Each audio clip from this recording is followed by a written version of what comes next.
পুরা অন্যরকম লাগে কেন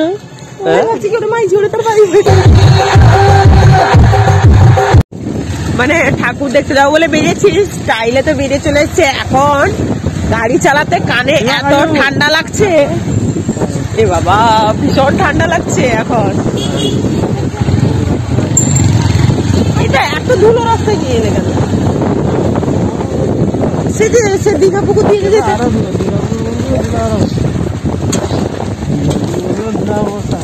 এদিকে আমার ঠান্ডা লেগে গেছে, তারপরে আবার এত ঠান্ডা স্টাইল দেখাচ্ছি, এই জন্য তুমি কিছু নিইনি। অন্যান্য বছরের তুলনায় এবছর যেহেতু শীতকালটা অনেকটাই দেরিতে পড়েছে, এতদিনে কিন্তু অন্যান্য বছরের মতো শীত পড়ে যাওয়ার কথা, কিন্তু এবছর সেই তুলনায় অনেকটাই দেরিতে পড়েছে। তো দেরিতে পড়েও যাই হোক, ডিসেম্বর মাস শীতকাল মানে উৎসব, পিকনিক, মহোৎসব, মেলা, পার্বণ তো লেগেই আছে, মানে এটা থাকবে, চলতেই থাকবে যতক্ষণ না সরস্বতী পুজো কমপ্লিট হচ্ছে। তো যাই হোক, আমাদের পাশের গ্রাম শ্যামসুন্দরপুরে রাসের পরে কিন্তু সেই চলছেই, মানে মাইকের আওয়াজ শোনাই যাচ্ছে, হরে নাম হরে কীর্তন। তো যাই হোক, আর আমরা আওয়াজও শুনতে পাই। তো ভাবলাম বড়বাবু বলে চলো ঘরে বসে আছো আর বরফিকে নিয়ে একটু ঘুরে আসি। স্বাভাবিক আমি না আগে যতটা ঘুরতাম বরফিকে নিয়ে এখন আর বেড়াতে যাই না, কারণ একদিন আনন্দ করতে গেলে ওর কিন্তু সর্দি ঠান্ডা লেগে আমাকে আবার কষ্ট করতে হবে। আর এমনিতেই তোমরা আমার ভয়েস শুনে বুঝতে পারছো আমার কতটা কষ্ট হচ্ছে, ঠান্ডা লেগেছে। তো আমাদের তো প্রত্যেকটা কাজই জলের কাজ। তো মেলা আমরা যখন যাই না বিকালে তাড়াতাড়ি, কিন্তু অনেকটা দোকান মানে সব প্রায় বন্ধ ছিল। তো আমার তো ফেভারিট মেলা যাওয়া মানে হয় আইসক্রিম না হলে ফুচকা।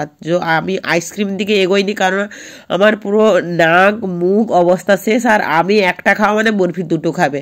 তো সেইটা না খেয়ে আমরা ফুচকা খেলাম। তো আসার পথে যেহেতু দোকান টোকান সেরকম কিছু খোলেনি, সেই জন্য ভাবলাম এবার পালিয়ে চলে। আর বাবুর দোকানও আছে, তো মেলার তার আগে তোমাদের ঘুরিয়ে দেখালাম। আর ওইদিকে মন্দিরটা কিন্তু খুব সুন্দর। আর একটা যেটা মেন শীতলা মন্দির, ওটা কিন্তু বন্ধ ছিল, যেতে পারিনি। এই মন্দিরটা ছোট কিন্তু খুব সুন্দর সাজানো। আর বরফি ওইখানে যেতে চাইছিল, ওটাও গেট বন্ধ ছিল। তো ওইখান থেকে বেরিয়ে আসার পর বড়বাবু বললো যে এবার পালিয়ে চলো, ঠান্ডাও পড়ে গেছে অলরেডি। আর যেহেতু উৎসব লাইট এগুলো না থাকলে মেলার কোনো মাধুর্য থাকে না, তো সেখান থেকে বেরিয়ে পড়লাম। আর এই শ্যামসুন্দরপুর না অনেক আগে যখন বরফি হয়ও নি, বরফি যেই বছর হয়েছিল তার আগের বছর এসেছিলাম, এবার বরফিকে নিয়ে এসেছি। আর এই রাস্তাটা না স্বাভাবিক হয়তো যাদের বাড়ি ওইখানে কিছু মনে করবে না, আমার না কেমন একটা গা ছমছম ভয় ভয় লাগে, বন জঙ্গল। আমি আমার ব্যক্তিগত মত বলি যে আমার কেমন একটা ভয় ভয় লাগে। তো বিশেষ করে সন্ধেবেলা আসা মানে তো আমার জন্য কেমন ঘুরঘুটে অন্ধকার ভয়। আর ওখান থেকে ফেরার পথে কার সঙ্গে দেখা হয়েছে ভাবতেই পারিনি, হঠাৎ করে দেখা। পুরো অন্যরকম লাগে কেন?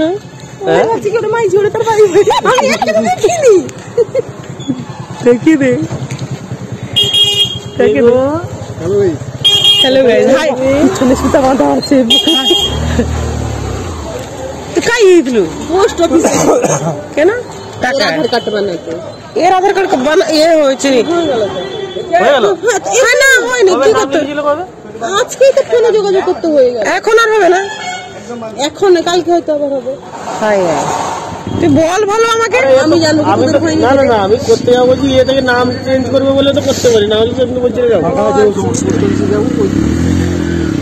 আমরা ইংরেজিতে একটা ওয়ার্ড শিখেছিলাম না, যে টেলিপ্যাথিটা হয়তো আমার আর ডোনার মধ্যে কাজ করেছিল। ও নাকি ভাবছিল আমার সঙ্গে দেখা করবে, আমিও ভাবছিলাম যে আসার পথে দেখা হবে, মানে ওই যেমন ভাবনা অমনি আমাদের হঠাৎ দেখা হয়ে গেছে। তো টেলিপ্যাথি হয়তো আমাদের ক্ষেত্রেই মানে মোটামুটি প্রযোজ্য। তো যাই হোক, ও যখন বলেছে আধার কার্ডের কাজ, আমি সোজা দৌড়ে গেছি। আমি বলছি বাবু তুমি চলো, মানে বড়বাবুকে বললাম যে চলো আগে আধার কার্ডের কি ব্যাপারটা, যেহেতু আমাদের মানে আমরা ভেবেছিলাম যে বরফির আধার কার্ডের কাজটা করব, কিন্তু ওই নাম চেঞ্জ নিয়ে একটা ব্যাপার আছে যে বরফির নামটা আমি চেঞ্জ করব, সেই জন্য বড়বাবু একটু পিছিয়ে ছিল। তো যেই বললাম যে আধার কার্ডের কাজ শুনেছিলাম যে আর কবে হবে না হবে, নাম চেঞ্জ পরে হবে, দেখা যাবে, তুমি আগে চলো। তো ওনারা বললেন কি কি আনতে হবে ডকুমেন্টস, কী সব বার্থ সার্টিফিকেট। তো যাই হোক, ওখান থেকে বেরিয়ে সন্ধে হয়ে গেছে, বড়বাবুর দোকানের সময় হয়ে পেরিয়ে গেছে। তো ওখান থেকে